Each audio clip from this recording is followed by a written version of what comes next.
मोहब्बतों का सफर भी अजीब होता है। कभी ये दिल को रुलाता, कभी हंसता है। किसी की याद में गुम होके देखो ऐ दिल, किसी की याद में गुम होके देखो ऐ दिल। यही वो दर्द है जो जिंदगी सिखाता है। कोई तो होता है दिल में जो रोशनी बनकर अंधेरी रात में उम्मीद जगाता है। वो एक शख्स जो दिल से कभी नहीं जाता, वही तो ख्वाब में आया कर हमें सताता है।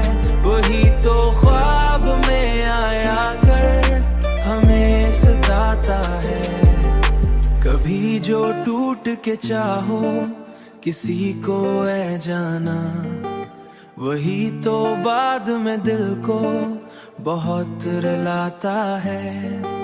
ये इश्क ऐसा समंदर है जिसमें डूब के भी, ये इश्क ऐसा समंदर है जिसमें डूब के भी इंसान खुद को नया एक जहान पाता है।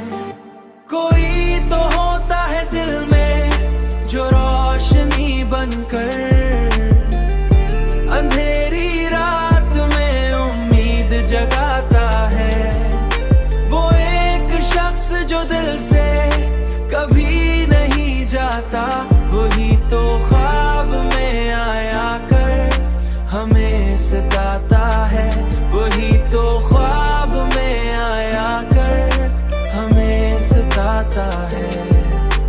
मोहब्बतों का यही तो अजीब अफसाना है।